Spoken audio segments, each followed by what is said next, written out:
People of poor backgrounds will actively develop their creativity and abilities while also cherishing and seizing various opportunities because they urgently need to rescue themselves. That's a quote taken from one of the letters Rockefeller wrote to his son, John D. Rockefeller, one of America's wealthiest businessmen of his time. Was someone who came from a background of poverty. He was a founder of Standard Oil and he played a major role in shaping the American oil industry. So someone who made it from the bottom is a huge source of motivation, right? But is it possible?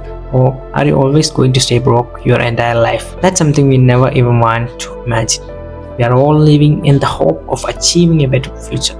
A future where we can live in better conditions. In this particular letter, Rockefeller emphasizes how a rough start had a large impact on how he built his mighty empire. Your starting point will affect your life, but it doesn't determine how your life is going to end. Most people who start from this position have a pessimistic mentality, expecting everything to go wrong. But Rockefeller was very optimistic. He had an enormous amount of self-belief. He knew he was going to make it.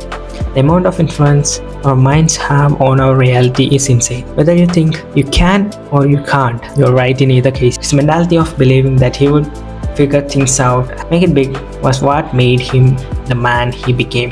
He talks about how his struggles helped him gain an enormous advantage over his peers from rich backgrounds because he had a variety of skill sets that he was forced to learn in order to survive. Having a rich background itself is a big advantage. We are living in a world where the rich are doing whatever they want while we are struggling, but you also have an advantage over them, the urgency to survive. That is something you possess. The struggles you have been facing every day have etched a scar in your heart that says we need to make it out of here. We are the creators of our own lives. With persistence and an enormous amount of self-belief, you will achieve the success you are looking for.